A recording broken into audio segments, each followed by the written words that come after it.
Okay, let's give you guys some more practice. So, in order to make this drink here, I've been told that you need to add 2 parts orange squash and 9 parts water. So the ratio of orange squash to water is 2 to 9. Okay, now if currently there are 30 centimeters cubed of orange squash in there at the moment. This here is orange squash. Okay, how much water should I add into this drink? Okay, so press pause and have a go. Okay, so currently we've got, well, we've been told that we need a ratio of 2 to 9, and currently we've got 30. Remember that this is squash, and this here is water. So here you want to know water. So X represents the amount of water you will need. Now you can do it like this. Hang on. So this here is our target. Okay. Let me just remove this for the time being. Now this is our current situation here. We need 2 parts orange squash and 9 parts water. You could argue that, well, if I have 1 part orange squash, then I only need 4.4 and a half centimeters cubed of water. So from here, yeah, with ratio, you can times by the same thing. If you times it by this thing here, you can also times it by this thing here.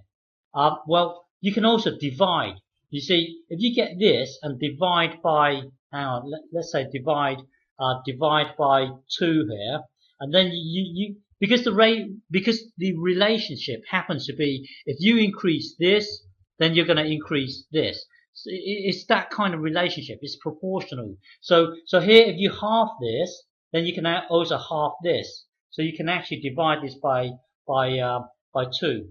Okay, and then now 1 part requires 4.5 water. Now you can actually, well, remember our target was we want to get it to 30 parts orange squash and what parts water. So you could actually times this. Now you can times by 30. Okay, so here you can actually times it by 30 as well. So this will be 30, and then you would need hang on, calculator, 4.5 times 30. So 4.5 times 30 equals this, 135. 135. So I need 135 centimeters cubed of water. Okay, so you see, you can reason like this, or which I prefer.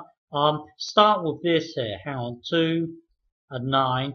Try and do it this way. Well, when you're first learning, do it this way. But after a while, you can just do it like this. This is your starting situation here. You want to get to 30 and then X. Okay. Well, well, you want to start here and jump into the X. So you need a certain multiplier. Okay, you need a certain multiplier. Well, you can get at, well, this thing here, this bit here, because you want to start here and jump into the X, you can use this and this to work out the multiplier. Okay, well, if you start here, well, get the destination divided by the start here. So 30 over 2.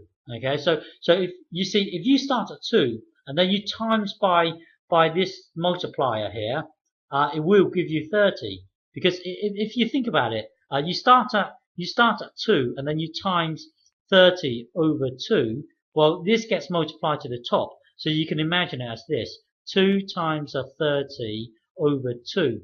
So these two will cancel out, leaving you, well, anyway, the multiplier is 30 over 2, which is 15. So hang on, 15.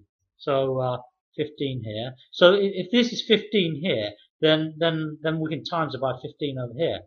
Now let's jump to a calculator. 9 times 15, and it should be this. Okay, it should be the same. So let me double check. clear. 15 times 9 equals 135. 135. Yeah, yeah. Learn to use this technique. But when you're first starting out, use this technique. Okay. But ultimately, do it this way. This way is much faster. Okay.